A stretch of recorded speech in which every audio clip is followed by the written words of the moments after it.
Bismillah ar-Rahman ar-Rahim.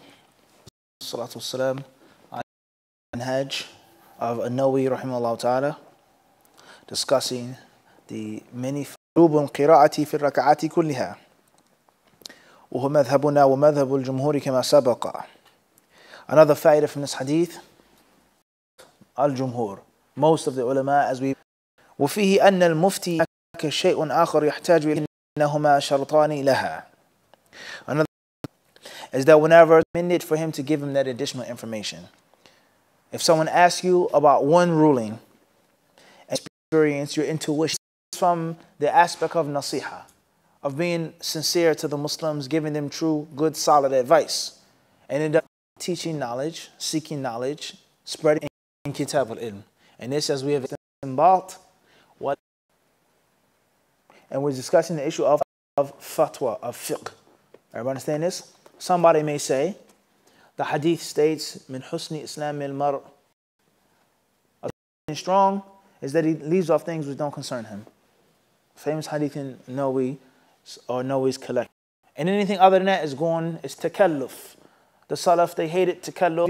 Authority, Hassan al-Basri, how the different styles of the ulama are. Imam al-Bukhari, hypothetically speaking, he could put this hadith in what chapter? Hadith in what chapter? Or he could put it in another chapter, which would be what? Which we're going to mention in the next khairan, inshallah. He says here, Qibla, having wudu has nothing to do with the what? Pillars of the salah, but they're conditions of the salah. وفيه الرفق بالمتعلم والجاهل وملاطفة learner is to be gentle with, not to be harsh, not to be needs. Not giving the learner something which is beyond the learner's grasp, immediate grasp. But giving him exactly is recommended to give when you meet someone, when you enter a house or room, salutations, salam.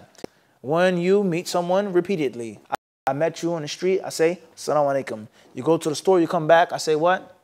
Assalamu alaikum. Something, you say what? You what? To repeat the salams, reiterate them. Every time the liqa, the meeting is repeated. Short time period. He came right back. He prayed and he did what? He came back. The Prophet's masjid was there wasn't a long distance, very close. And that is mandatory to repeat salam. أو وعليك بالواو. وهذه الواو مستحبة عند الجمهور وأوجبها بعض أصحابنا وليس بشيء. بل الصواب أنها سنة قال الله تعالى قالوا سلاما قال سلام. Also, this teaches us how to make the salam, how to give the salutations. And that is alaykum salam or alayka salam. And the wow is not obligatory. You don't have to say wa alaykum salam. It's recommended according to most of the ulama. Most of them. So you can tell someone what? Alayka salam. You don't have to say what? Wa alaykum assalam wa rahmatullah. And he mentions the proof from the Quran al-Kareem from Surah Hud. طيب, moving forward. وفيه أن من أخل ببعض واجبات الصلاة لا تصح صلاته ولا يسمى مصليا بل يقال لم تصل. Another fa'idah from this hadith is that he who leaves off some of the obligatory acts of the salah, the mandatory necessary components of the salah, his prayer is invalid. And he is not called someone who is musalli. You did not pray. A very important principle. If you don't make Hajj properly, you didn't what? You studied overseas, but did you study properly? Did you really learn? Did you really benefit? Everybody understand this? Titles and the actual content, two different things. فَإِنْ قِيلَ كَيْفَ تَرَكَهُ مِرَارًا يُصَلِّي صَلَاةً فَاسِدَةً. Now we have a problem in this hadith. And the problem in this hadith is where? Where's the problem in this hadith? About this hadith. Non-Muslim, Orientalist, a Muslim who just this hadith. How? You can't become a true master of hadith, true, strong student of hadith until you learn and you have the ability to find the problems and answer them. Not the problem comes across and you answer, but for you to actually what? Grab it yourself. Everybody clear this or not? This hadith has a problem in it. And that is, how did the Prophet ﷺ allow a man to pray incorrectly 3 times? He knew that he was praying badly. He knew that he was messing up every time, and he did what? He allowed him to do it and do it again. Everybody understand this? How is this?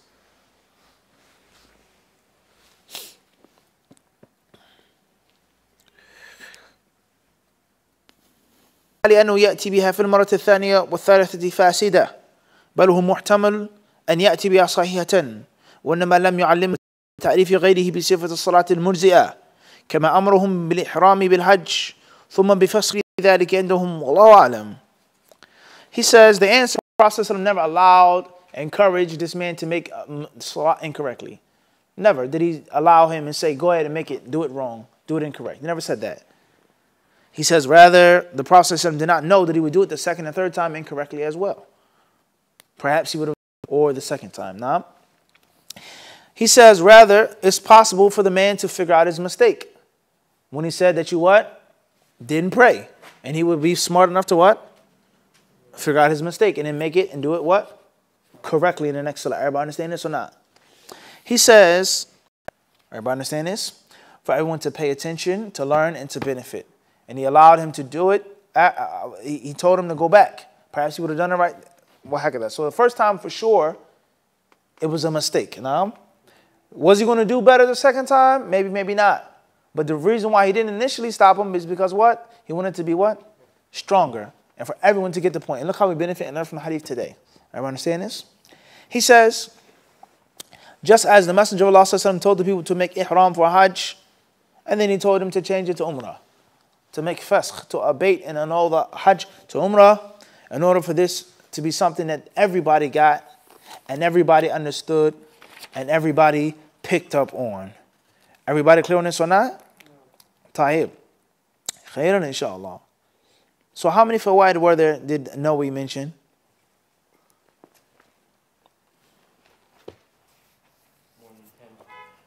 More than 10. How many more?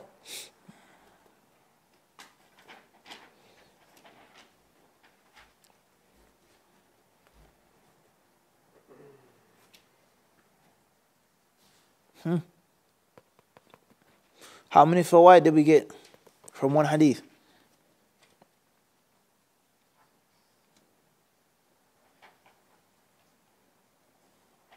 Fadl Ahmed. 10. From yesterday? Tahib. Question was, how many fawaid did we get? Khair, inshallah, let's move forward.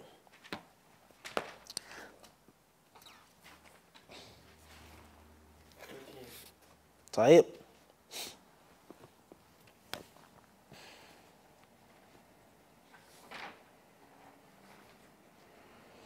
Chapter 13. We read the hadith the other day. Babu hujjati man qala la yujharu bil basmala.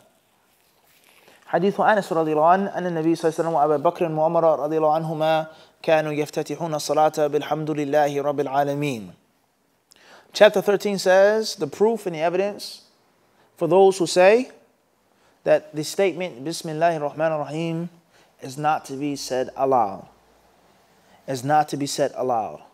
When you're making a prayer, which is Jahriya, a prayer that is recited audibly aloud, Al-Maghrib, Al-Isha, Al-Fajr, Salat al-Eid, Salat al-Jum'ah, Naam. And the Imam begins the Fatiha. Should or shouldn't he say, Bismillahir Rahmanir Rahim, Alhamdulillahi Rabbil Alameen? Or should he say Bismillahir Rahmanir Rahim silently and no one hears it? Regardless whether Bismillahir Rahmanir Rahim is a verse from the Fatiha or not. Everybody understand this? Two different issues now. First issue is Bismillahir Rahmanir Rahim an ayah from Surah Al-Fatiha? Everybody understand this or not? Or, if it is or if it isn't, do you recite it aloud or do you say it silently and then pronounce Alhamdulillahi Rabbil Alameen? Everybody understand the mas'ala? So this chapter is going to discuss the proof and the evidence for those who say that you what? Don't say it out loud. Now pay close attention here to many things that we've been insinuating to. And that is the effect of a madhab upon a person's outlook, upon a person's observation of the hadiths. Pay close attention to Nawawi's bab. Listen carefully to what he says. He says, Babu hujjatu man He says hujjatu. He says what? The hujjah of who? Listen carefully to the bab. Listen carefully. He says, Babu hujjatu man qala la yujharu bil basmala.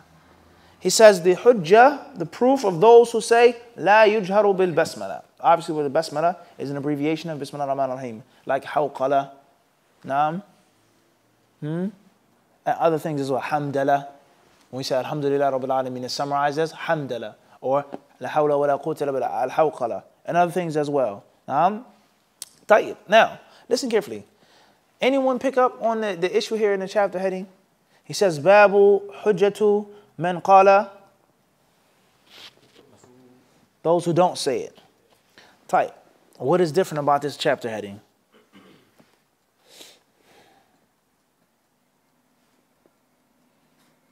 The difference of this chapter heading is what, Salih? Take too long. If you take it that long to get it, it's too late. I know what the difference is, but I don't know how to explain it. The difference is that no, we never, or normally in most cases, doesn't talk like this. The proof for those who such and such. And he normally just says what? The obligation for this. The recommendation of that. The virtue of this. The excellence of that. I.e., Nawawi's madhab, the Shafi'i madhab is that you do what? You say it aloud. You what? Recite it aloud. So he did what? Those who say. Even though the hadith, someone could make a chapter adding the what? Hujjat annahu la yujharu bil basmala. The proof for not saying Bismillah ar-Rahman ar-Rahim aloud. But he clearly said what? For those.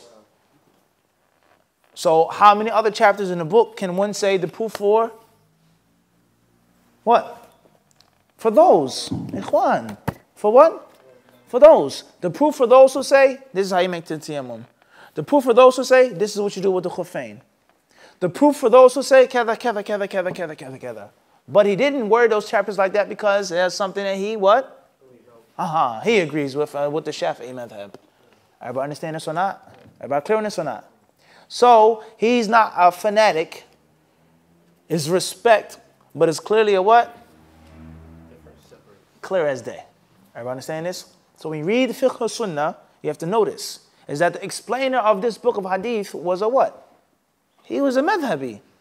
So you take his benefit, you learn, you take the fawaid, but you have to know at the end of the day that the one who explained the book was still a what? Person of madhab. And if he wasn't 101% free from that pulling force, then it's going to be somewhat. It's going to be sediments there. It's going to be an effect upon how a person explains the hadith in order to do what? Go with his training, his school of thought. You with me? Everybody with me or not? There's some of the shurrah, those ulama who explain the hadith, alhamdulillah, very, very clean. 99% clean. No full cup, no ulterior agendas in how they explain the hadith, no matter what their madhabs were. Maliki, Shafi'i, whatever. And then there were some of the people of knowledge who explained the hadith in which it was what? Heavy influence. In which the person is taking side of Bukhari and he's fighting and arguing and scratching and clawing to go in line with the Hanafi madhab. Or the Maliki madhab. Everybody understand this? Everybody got this or not? You with me or not? Huh? This is who I want to win. Everybody understand this? So we have to be mindful of this. You have to be what? Mindful of this. So you can make this chapter adding for any chapter in the book. Hujjat man qal. Hujjat man qal. Hujjat man qal. They put it here because this is a well-known issue of khilaf of Imam Shafi'i and the other ulama. So he doesn't even what? Put it like that. Everybody clear on this or not? So when you read the books of hadith, you have to be aware of this, and you yourself have to learn the rules and the principles of al-istinbat, wal-istikhraj, the fiqh al-sunnah, the fahm al-sunnah, how to understand the sunnah according to the Arabic language, according to usul al-fiqh, according to fiqh, hadith, and the other sciences and principles as well. Naam? That way you're never ever 101% fully relying upon the explainer of the book. Everybody understand this? Obviously, this takes a great amount of study, a great amount of talent, a great amount of skill, a great amount of effort, and many, many years in reading and studying and comparing. Everybody understand this or not? Tight. So therefore, those who say that you shouldn't say Bismillah ar-Rahman ar-Rahim aloud, this is the proof that they are using. Now, is Bismillah ar-Rahman ar-Rahim a part of the Quran al-Kareem? It is. Where is it a part of it? Surah An-Naml. طيب, what's the ayah? طيب. Is it permissible to say you forgot a verse from the Quran? What's the hadith? What does the Sunnah teach us about saying I forgot an ayah? Salih, what does it say? Huh? What should you say? What's the Sunnah on saying I forgot the Quran? Huh? طيب. Al-Muhim, the story of Sulaiman alayhi salam and the queen of Saba, Queen Sheba, referred to and called Bilqis. She said, she called out to her courtiers, now, her military men, now, the people in her court. قالت يا أيها الملأ إني ألقي إلي كتاب كريم. She said, a great letter has been given to me. Naam Khalid? A letter has been given to me that's Kareem. إنه من Sulaiman. It's from Solomon. وإنه بسم الله الرحمن الرحيم. Then what did he say?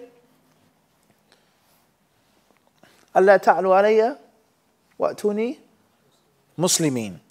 Submit to me, accept Islam, so on and so forth. So the letter said what? Bismillah ar-Rahman. So that's an ayah in the what? In the Quran, without any question, without any difference of opinion. Bismillah ar-Rahman ar-Rahim is an ayah of the Quran from Surah An-Naml, as Khalid mentioned. As far as is it an ayah from Al-Fatiha, then that's a what? Different story. That's a what? Different story in which the ulama of Islam, they differ. Those who say that it's a Fatiha, sometimes they'll lean towards saying that it's what? That you were to recite it when? Or you recite it how? Because the Fatiha is supposed to be recited out loud in the Jahar prayer. Everybody understand this or not?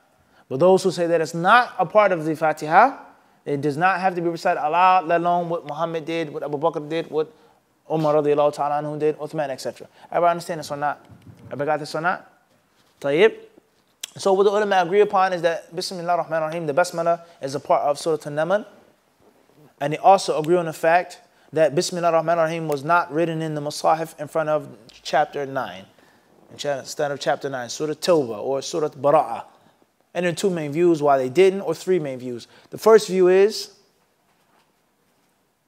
as they say, chapter 9 is nothing more than chapter 8. Continuation of Al-Anfal. The themes of the surahs are clearness. The second view is what? Is that Bismillah ar-Rahman ar-Rahim was not written in the Mus'hafs because chapter 9 talks about the sword. And it's not a chapter of mercy, but it's a chapter of the what? Cold steel. Thirdly, they say the reason why it's not written in the Mus'hafs is because the Sahaba didn't write it in the Mus'hafs. And if they knew that the Prophet wanted them to put it there, then they would have what? Put it there. Everybody clear on this or not? The second view is not that strong. Whereas there are other surahs in the Quran that talk about jihad fi sabilillah, and Bismillah ar-Rahman ar-Rahim is mentioned. Also, jihad fi sabilillah is not a punishment upon the people, but it means to be a what? A mercy upon the people. In Islam, the sword is a means of what? Mercy. A means of mercy for everyone. For the Muslims and non-Muslims. For there to be no shirk, no kufr, no fitna.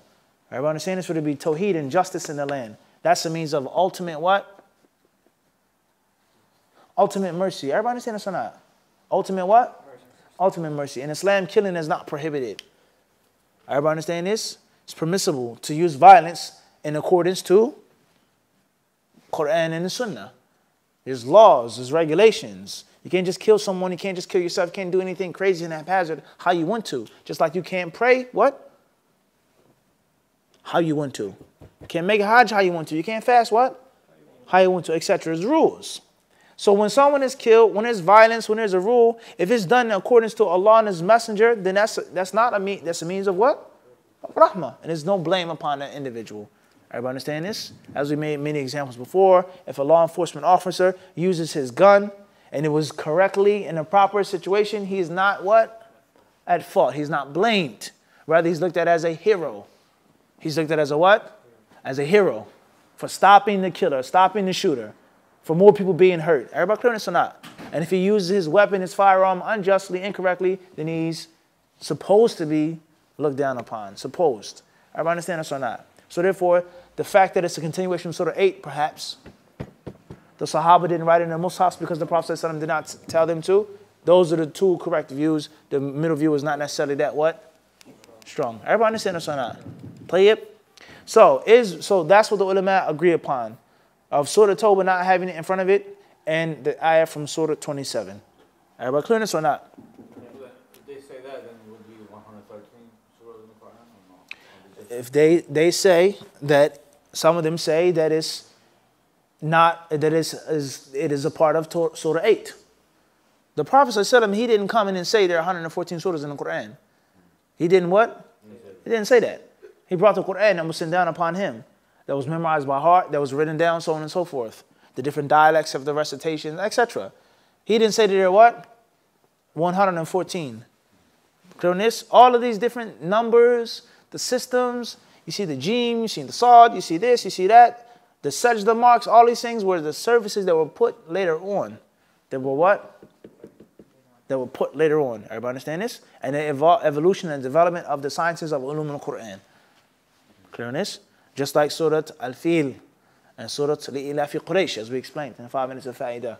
Many of the ulama say that it's the same what? Clear on this or not? Very important concept when you study ulum al-Quran, which every Muslim should know basics about, let alone a student of knowledge, ulum al-Quran. You have to learn about ulum al-Quran. What surah was sent down? What was it named? What was it called? Like Surah Bara'ah.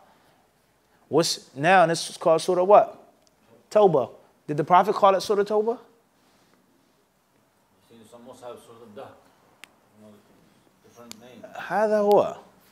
But it's the same, it's the kalam of Allah Azza wa Jalla. Everyone saying this? Surah Al-Isra. It's called Surah Bani Israel. وهكذا. What's the other name for it? Now you jam yourself up. تفضل. Huh?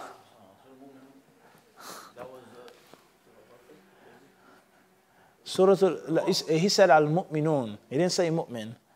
Sorry. You got to have sharp what? Ears. He clearly said Mu'minun. If you'd have said Al-Mu'min, then that's a different story. Ghafir. وهكذا. Exactly. Everybody understand this? Everybody got this? Why is it called that? The Mu'min because of what? Because of the what? The story of the believer from Pharaoh's court. Everybody with me or not? We're talking about the same Quran, guys, or what? Tayyib? What does the ayah say?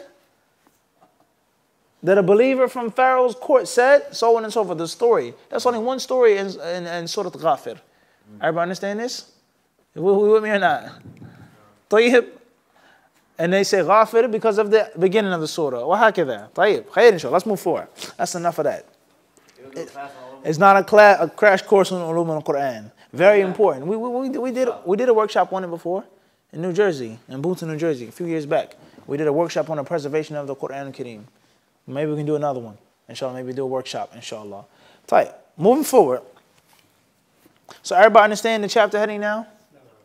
Right. Hadith of Anas radiallahu anhu states, the Prophet sallallahu alayhi wasallam, Abu Bakr and Umar radiallahu anhuma used to start as-salah, the prayer, we explained it already, with Alhamdulillahi Rabbil Alameen. Our praise and thanks be to Allah, the Lord of the Alameen, mankind, jinns, and all that exists. So the wajh dilala from this hadith is what? The well-known practice, the sunnah, Muhammad's sunnah, Abu Bakr's sunnah, Umar's sunnah was what? Nah, didn't say not to say it. He didn't negate anything in this hadith, in this version. He did not negate. But he said they used to start the salah with what? And didn't mention it. Kanu, they used to. There are other versions in which he says, La yajharun. They did not say it aloud. But here in this version, it doesn't say that they didn't. But he's telling you what they did. Telling you what they what? What they did. And as we've said before, these hadiths are selected from Bukhari and Muslim. They're not, it's not every single version of the hadith. It's not every hadith on the issue or the mas'ala. Everybody clear on this or not? You cannot have a complete and full fiqh just off of these selected hadiths, as we have explained. When we read Nawawi's speech, the khilaf, this and that, we get a bit more, but it's still what? Much more. Everybody clear on this or not? And it's more than enough for a layman Muslim, for a student of knowledge, a beginner, intermediate, to learn it like this and to get introduced into it and to understand and realize things that he never didn't know existed. Everybody clear on this or not? Tayyib, khair inshallah. An-Nawawi rahimahullah ta'ala, he says, regarding this chapter, he says, listen carefully. He says, استدل بهذا الحديث أو استدل بهذا الحديث من لا يرى البسملة من الفاتحة ومن يراها منها ويقول لا يجهر. He starts off once more. He says, those who say one or two things. What do they say, Khalid, as we explained? What do they say? They're going to say one or two things. Other than the Shafi'i ulama, they're going to say what? One or two things, quickly. You got to have it in your head, quickly. They're going to say one or two things. The first is what? The first is what? Nah, no way. The first thing they're going to say is what? Is that Basmala is not? No. There you go. It's not from the Fatiha. That is what? Clear on this one. If it's not from the Fatiha, then they're not going to say you recited aloud. Period. Nobody's going to say that. Know what? Everybody understand this? The second thing they're going to say is that it is from the Fatiha, but You don't recite out loud. Everybody clear on this or not? Everybody understand this or not? He says this hadith, the hadith of Anas, is the proof for those who hold this view. And the hadith, Nawawi, listen carefully. And it's not about bashing Nawawi or nobody, but it's about bringing light to the reality. And the truth never has to apologize. Don't ever forget that. The truth doesn't have to what? Apologize. There's no disclaimer needed for the truth.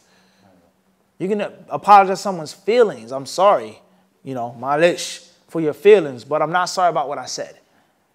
If it's the what? It's the haqq. Haqq does not have to apologize. There's no disclaimer needed for the truth. No, we always read and we always benefit. He says, fihi, fihi, fihi, fihi, fihi, fihi. In this hadith, in this hadith, in this hadith. He starts off the discussion by saying, istadalla. Those. Everybody understand this? No, we may not agree. He may agree. But he for sure is never ever want to badmouth any view or opinion of Shafi'i, period. And that's from the adverse effects of a what? Madhab. But if it's a da'if qawl, Maliki, this one, that one, Abu Hanifa, he'll what? From time to time, laysa lahu anhu jawabun sahih. Qawlun shadh. Who qawlun da'if. As we read in all the different parts of wal-Marjan. Everybody understand this or not? And the only reason why we're saying this is to teach you and to show you. That's it, nothing more. Everybody understand this? Tayyib, khair inshallah. Moving forward.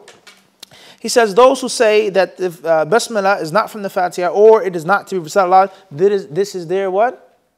Dalil. They use this hadith. He says, وَمَذْهَبُ الشَّافِعِي رَحِمَهُ اللَّهُ تَعَالَى وَطَوَائِفَ مِنَ السَّلَفِ وَالْخَلَفِ أَنَّ الْبَسْمَلَةَ آيَةٌ مِنَ الْفَاتِحَةِ وَأَنَّهُ يُجْهَرُ بِهَا حَيْثُ يَجْهَرُ بِالْفَاتِحَةِ أو أنه يجهر بها حيث يجهر بالفاتحة واعتمد أصحابنا ومن قال بأنها آية من الفاتحة أنها كتبت في المصحف بخط المصحف وكان هذا باتفاق الصحابة وإجماعهم على أن لا يثبت فيه بخط قرآني غير القرآن وأجمع بعضهم المسلمون كلهم في كل الأعصار إلى يومنا وأجمعوا أنها ليست في أول براءة وأنها لا تكتب فيها وهذا يؤكد ما قلنا. Very interesting discussion of Nawawi. He says, the proof of Shafi'i, he says the madhab of Imam al-Shafi'i, listen carefully. You have to pay close attention to the words. You have to read the labels. You have to what? You got to read the labels. Listen carefully. He says the madhab of Shafi'i, وَالْتَوَائِفَ مِنَ السَّلَفِ وَالْخَلَفِ. He says in groups from the Salaf and from the Khalaf. This is not the normal usloob of Nawawi. Nawawi, in most cases, I would humbly say, 8 out of 10 times, 7 out of 10 times, sometimes 9 out of 10 times, he always makes it al-jumhur, the majority. Al-jumhur, the majority, most. And then on the side is what? Abu Hanifa, Ahl Kufa. Ahmed was Sha'bi, Here he didn't even get into it, didn't even mention a what? Majority. Why not? Because Shafi'i 9 is what? Going against majority. So he's not going to bring up the majority anymore. Everybody understand this? And he carefully worded it. He says, tawa'ifa. He says this is the view of Shafi'i and Tawa'if, groups of the Salaf and Khalaf. In other words, do not isolate what? Imam Shafi'i. But if it was Abu Hanifa, we clearly easily what? No doubt. Is the Jumhur versus Abu Hanifa. Everybody understand this or not? Is the Jumhur versus Ahl al-Zahir. Everybody understand this? This is not, we're not making this up. Everybody clear this or not? He says, and listen to the proven evidence that they use. They say, or he says, that the Basmala is from the Fatiha, and the person should recite it aloud, just like you recite the Fatiha what? Out loud. He says, the Shafi'i ulama, ashabuna, the Shafi'i jurists, the dalil that they use, and the proof that it is from the Fatiha, is that it's written in the Mus'haf. It's written what? In the Mus'haf. And the Mus'haf was written according to the agreement of what? The Sahaba. Bittifaq al-Sahaba. The ijma' of the what? Of the Sahaba. That nothing will be written in the Mus'haf except that it's from the Quran. Except that it's from the what? Quran. He then says, and all of the Muslims, they agreed on this as well, is that it's from the Quran and it's not written in the beginning of chapter 9 as we explained. Surah Bara'ah. And that it's وَأَنَا لَا تُكْتَبُ فِيهِ, it's not to be written in the Mus'haf. And the reason why it's not written from chapter 9 is because it's not from the Quran. But the Fatiha and the rest of the surahs, it is. So, Tayyib, what is the answer to the hadith of Anas? This one. Is it mentioned? He doesn't even what? He doesn't what? Doesn't even get into it. Everybody understand this? That, even if it is from the Quran and it is a part of the Quran's ijma', what is the answer to the hadith of what? Of Anas. Muhammad, Abu Bakr, Umar didn't what? So the point of argument is not, is it from the Quran or not? The point of argument is that it's not to be what? Said aloud in the salah. Everybody understand this? This is from the effects of what? Upon your fikr. Is that if you don't agree, you're not going to say what's more, in most cases what? Necessary. Everybody understand this? And there are other ulama who weren't like this. They were, there was no type of influence. And it's, it's so disgusting that some of the people are so, fanatical, they won't even consider them to be a part of the madhab. Like Ibn Hajar.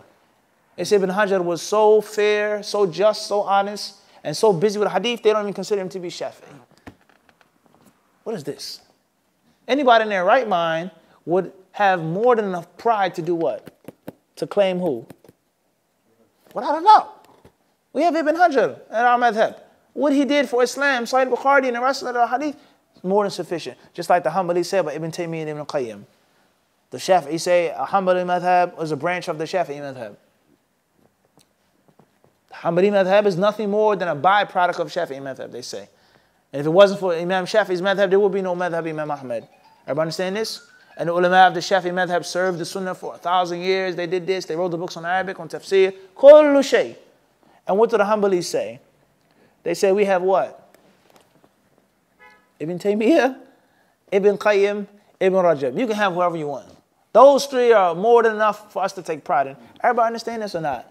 So anybody with common sense would clearly want to claim what? Ibn Hajar. But because of the power and the allegiance to the madhab, if he doesn't have ta'assub, if he's just clearly sunnah empty cup, we say what? You stay over there. That's a sad reality. Everybody understand this or not?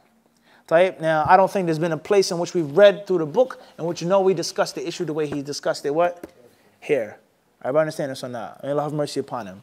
Khairan, inshallah. So therefore, we find things even worse than this. People who came way after Nawawi declared this hadith to be da'if because it went against his madhab, even though it's in the Sahihain. And the versions that were outside of Sahih Bukhari, not only in Sahih Muslim, they said it's da'if, it's weak, it's ma'lul, so on and so forth. And this is the effects of a what? A madhab upon one's mind. We've explained before the correct view with regards to learning a madhab, studying a madhab, following a madhab. It's not no absolute yes or no, but it's a detail. There's a difference between learning it and following it. There's a difference between a student of knowledge and a layman. There's a difference between a scholar and a student of knowledge. Everybody understand this? There's a difference between when you have the time and the ability to research and when you don't have the time and the ability to do what? To research. I don't know, but I know.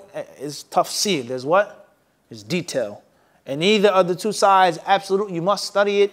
You can't study it. You must follow it. You can't follow it. There is no this and that. It's wrong. And it has to be a balance of tafsir. The time, the place, and the person. I understand this or not. Allah Azza wa Jalla surely knows best. Walhamdulillahi Rabbil Alameen. Inshallah, we'll just take 2 questions, 2 or 3, in brief.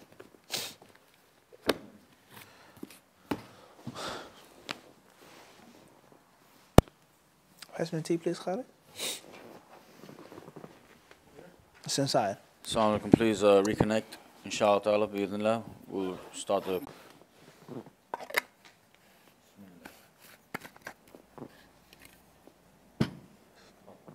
Fadl Ahmed. What's the difference between Ijtihad and Qiyas? Question says, what is the difference between Ijtihad and Qiyas? Qiyas is a tool of Ijtihad. It can be a tool of Ijtihad. Ijtihad is the bigger process of looking in an issue, looking into an issue yourself with the tools that you yourself have. I'm going to try to figure it out. Everybody understand this? Is it halal to wear green? Is it permissible to wear green or haram to wear green? What does Ahmed say? What does Albani say? What has been bad? I'm going to look into Quran and Sunnah and see what I can figure out. Is it haram or halal to wear what? Green. Everybody understand this? I may find direct ayah, a direct hadith about green, people of Jannah, so on and so forth. The martyrs were in the bellies of green birds. Or I may make qiyas. If it's permissible to wear this, then it has to be permissible to wear that. وهكذا. So qiyas is a specific system of taking an asl, something that is spoken about in the Quran and Sunnah, a ruling, and then comparing a ruling that's not directly spoken about in the Quran and Sunnah and giving them the same ruling because of this similarity between the two. That's qiyas. And the different types of qiyas, the different levels of qiyas, and also different rulings of qiyas. Times which qiyas is haram. You cannot make qiyas. Everybody understand this? The types of qiyas that are batil, or the excessive abuse of qiyas. Now, ijtihad is ijtihad, no matter what you use, no matter how you use, no matter what is your dalil. Qiyas is a type of dalil, according to those ulama who hold it to be a dalil. Everybody clear on this or not? It's a type of what? Dalil. What's the proof? Of the verse in the Quran. What's the proof? Qiyas. What's the proof? What the people of Medina did. What's the proof? What the Sahabi said. Everybody understand this? That's adillah. And how to use that adillah. And the ijtihad is the process of using that what? Adillah and the dilalat, so on and so forth, to be an independent jurist, or even if you're just relatively independent in an issue. You're still a beginning student of knowledge. But the ruling on wearing green, you researched it and read it yourself. I don't need to take what my teacher says. وهكذا. Wallahu alam.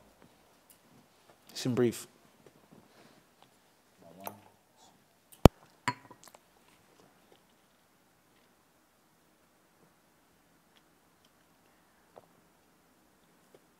Questioner, initials PA from Sweden. Orbro. Assalamu alaikum, Sheikh. Is it permissible for brothers cutting ties with other practicing brothers out of anger over their shortcomings and feeling the friendship is of no benefit? Wa alaikum assalam wa rahmatullahi wa barakatuh. Question from Sweden regarding cutting ties from other practicing brothers out of anger, person feeling there is no benefit from the friendship, etc. The Prophet ﷺ allowed Muslims to boycott each other, but with a limitation and a reason. And he informed us is that if you have a personal issue with your brother or sister, a personal issue, it's permissible to blow off the steam, to calm down, to let your feelings settle down for no more than 3 nights. No more than 3 nights. After that, the 3rd day, the 3rd night, khalas, you have to make up. Everybody understand this? You have to what? Make up. You have to make up. Everybody clear? He gives you salam, you have to what? Say wa alaikum assalam. He invites you to his house, you have to what? Go. Of course, if you have the ability, the conditions. As far as the issue of Allah and His Rasul, an open, wicked sinner, an open, wicked innovator, someone that's causing harm to the Muslims, calling to misguidance, who has no respect for the laws of Allah and His Messenger, then their hajar can be what? Longer, according to the need. According to the what? According to the what? The need. The Person continues to drink alcohol in public and disrespect the Muslims, we boycott him. We don't call him by his kunya. We don't give him his salams. If he's sick, we don't visit him, etc. This person is calling to bid'ah. He's enforcing bid'ah. He's forcing people to practice bid'ah. He's inviting people to this open, plain innovation. And we've tried to speak with him and give him the proofs and evidence. That's a what? Different story. There's no limit of what? 3 nights. Everybody understand this? But a personal issue is for no longer than what? 3 nights. You got to make up with your brother or your sister. Everybody understand this or not? As far as there's no benefit in the friendship, then we mentioned last night, we don't go on too long on this answer, is that everybody doesn't have to be your close companion in Islam. There's a brother, hypothetically speaking. That's hypothetically speaking. Brother Alameen. He's a nice Muslim brother. Assalamu alaikum, kaif halik, how you doing? We pray, and that's it. I don't have to hang out with him and ride around with him and eat with him, and I don't have to do that. If he invites me to his house, I come in with the rest of the brothers and I eat at the aqiqah. That's it. I don't have to be his friend, his close best buddy like this. If I see something happen to him, I defend his honor as a Muslim. But I don't have to be his personal what? Friend. Everybody understand this? And this is why the Prophet has specific, unique qualities. Is that anyone who saw him or met him or sat with him is called his what? Friend, his companion. And the customs of people, that is not the case. This is not my companion. This is my associate. It's a brother that I know. I'm stopped. The police officers, they ask me, do you know this person? What is he involved in? I pray in the masjid. I'm an imam of the masjid. Anybody comes in the masjid on a Van Wyck. I don't have no ties with him. Everybody understand this? And then there's some brothers say, yeah, that's my man. That's what? That's my man, pots and pans. Everybody understand this? That's my homie. Everybody understand this? My what? My companion, my friend. There's a difference between the what? Between the two. So if there's someone that you feel is no benefit in you being friends with, you don't have to what? Be his friend. But if it's somebody that actually knows you for some time, he did things for you, you did things for him, you were there for him, vice versa, you shouldn't cut him off unless you absolutely have to. If you have to limit the friendship, that's a different story. You have to limit the time when you hang out, that's what? Different story. But to just cut him off cold like that, it has to be a clear reason in Kitab and Sunnah. Everybody clear on this or not? And you should be selective with your friends, selective with your close companions. Everybody understand this or not? Wallahu, the concept of hajar, boycotting people, that's a very, very long discussion. Something that people have abused in the 20th and 21st century. That's not the topic of our discussion. We've mentioned the correct understanding of that in brief. Wallahu alam. Inshallah, this will be the last question. Perhaps this will be the last question. Bismillah. Hanan Aslam from New York, New York. What are the etiquettes of asking questions? What are the etiquettes of asking questions? Go back to 5 minutes of Faidah, which we did, called Mode of Inquiry, about 2 or 3 years ago in Medina. And there are other lessons we've done, the explanation of 40 hadith on seeking knowledge, explanation of Imam Nawawi's 40 hadith, explanation of Kitab al-Ilm from Sunan Abi Dawood. They're all on Hadith Disciple, in which we talk about the do's and don'ts of asking questions. In brief, not to leave you hanging right now, when you ask a question, you should be sincere. Ikhlas. Don't ask a question to embarrass someone. Don't ask a question to test someone. Don't ask a question to make someone look foolish or stupid. I know he doesn't know the answer. Don't ask a question to put somebody on the spot. Naam. Don't ask a question to show that you know something. There's many people they do. Only Allah knows in the hearts, but it seems that way. People ask a question and their cup is spilling over. And I know this, and I know that, and we know this, and Muslims, we know this, and I read this. Ya akhi, are you asking a question or are you giving me a lecture? Which of the two? Because I can't, wallahi, I can't what? I can't tell a difference. Everybody understand this? Don't ask a question to show your what? To flex your muscle that you know and you've read. Everybody understand this? If you know so much, then why waste my time? And faddal, yalla. Everybody understand this or not? And that's the whole entire modern social media culture today, especially when it comes to YouTube comments. The greatest scholars in the world are in the comments of YouTube. You'll find the ulama of hadith, ulama of fiqh, the specialists of aqidah. You'll find the mufassirin in the comments of YouTube. This, and all this, and kada, and the ruling on this, and what he should have said, and this, and this. Yeah, I can get your own channel. Tafaddal. If you feel it's wrong and it's right, why are you watching what? Hadith Disciple. Make your own class. Tafaddal. Make your own stuff if you know everything. If you want to ask a question, everybody understand this? Then you're supposed to have a what? I want to ask a question. And it's permissible to ask a question for someone else's benefit, but not to show off and then show what you think that you know. Everybody understand this? Another very important etiquette of asking a question is that you have respect for the one that you're asking. If the person is younger than you or older than you, darker than you, or if the person is high-bred or low-bred, if you're asking them for something, to have somewhat basic decency, respect. And that's one of the biggest problems with people today. They'll ask a question, and it's clear they have no respect, but they still want to benefit from you and learn from you. And that's totally what? Unfair. Another important etiquette of asking a question, not to call someone by their first name. If it's a religious issue, you shouldn't call them by your first name. Brother, you don't have to call him sheikh, it doesn't have to be a scholar, but don't say, yeah, that's disrespectful. Everybody understand this? As far as this your friend, that's a different story. Hey, Salih, give me a piece of that. That's a different story. I'm talking to you as a friend. It's not Sheikh Mufti and Salih. You see what I'm saying to you? There's a difference. Friend. Or my older sister. You see what I'm saying? It's a difference. But if you're asking a question, then it has to be a certain level of what? Respect. And that's why the Prophet ﷺ, when he was asked by Jibreel, and Jibreel said, Sadaqta, and that's the next etiquette of the question, is not to say right, as so many people do. Right. That's right. Or some others say Sahih. They say Sahih. They say like that, Sahih. And you really hear it, huh? They say Sahih. Naam, that's right. Jibreel, he said Sadaqta. He says, you're right. What did the companions, what did they do? What did they say? فَعَجِبْنَا لَهُ يَسْأَلُهُ وَيُصَدِّقُهُ. This is another strange thing because he asked him and then he said, he's what? You're right. That's not the etiquette of a questioner. Jazakallah khairan. That's another etiquette. You make dua for the one who gives you the answer. And there are a list of other etiquettes as well. These are some of the most important ones.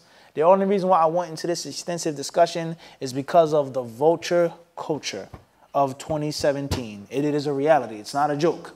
Whether it's social media, whether it's Salafi this, that, is a culture of scholar, ignorant, I know better, I'm going to embarrass you, I'm going to put you on the spot, I want to test you, I want to see what's your opinion on this one, on that one, so on and so forth. It's a culture.